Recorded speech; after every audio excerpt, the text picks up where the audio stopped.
Up continued past on the second day of practice for the big race.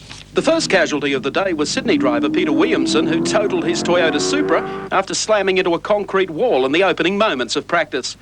Officials took several minutes to revive the injured driver, who suffered a fractured jaw and lacerations when his onboard fire extinguisher came adrift and struck him in the face. Once again, it was former Brock team driver Larry Perkins who set the practice pace around the mountain in the white NZ Commodore. For the second day, the 3 times Bathurst co-winner shaded Gary Scott's Peter Jackson Nissan Turbo by 0.4 of a second. Grice, Graham Crosby and Peter Brock were the next fastest in their Commodores. Austrian Dieter Questa will pair with Italian Roberto Ravaglia in this Schnitzer BMW for Sunday's race. Popular opinion has it they'll prove invincible, but their early practice sessions have produced some headaches for the team. I think it's very difficult for us to go in top 10 for qualify. But I think we have a good chance for long distance in the race. In the dying moments of practice this afternoon, Brock's mobile machine jumped 5 cars to be second fastest to Perkins. So Commodores lead the Bathurst fleet, and without a tailwind too. Good luck to them all. Well, I can tell you Peter Brock is probably a bit hot under the collar tonight. Unfortunately for him, he wishes that his co-driver had the same nickname, Peter Perfect, or should I say Alan Perfect, because after setting the fastest qualifying time in the first session today, 8-time Bathurst winner Brock then saw his co-driver career off the track and put the car into the wall at the top of the mountain. Now, there's some doubt whether it'll be ready in time for tomorrow's top 10 runoff for Hardie's Heroes, and there's also some question over the eligibility of times that Brock later did in their second car.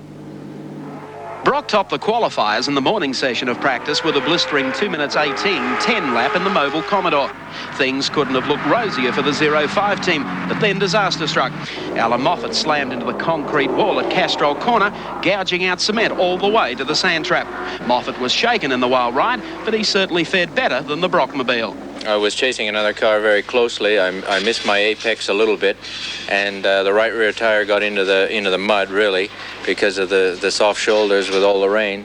And she did an instant 90-degree turn to the left, and fortunately there was a wall waiting there for me, or we'd be down at the bottom of the valley of Bathurst at the moment. Peter Perfect didn't waste time shedding tears. He quickly stepped into his team's second Commodore and tried desperately to beat his morning time in the number 3 car. It was a day of incidents and accidents at Mount Panorama. Jeff Leeds smacked the wall in Tim Slako's Rover Vitesse, while Tony Cabbage buried the Yellow Pages Commodore at the end of Conrod Strait. Top qualifying honours, though, have been taken out by Aussie international Alan Grice in the Chickadee Commodore, one of the few cars not to foul up. Grice is almost 2 seconds faster than the second qualifier, Peter Brock, with the Bob Jane BMW of Roberto Ravaglia and Dieter Questa third on the queue. Next come the Peter Jackson Nissan Turbos of Gary Scott and George Fury, with Queensland's Dick Johnson the 6th fastest.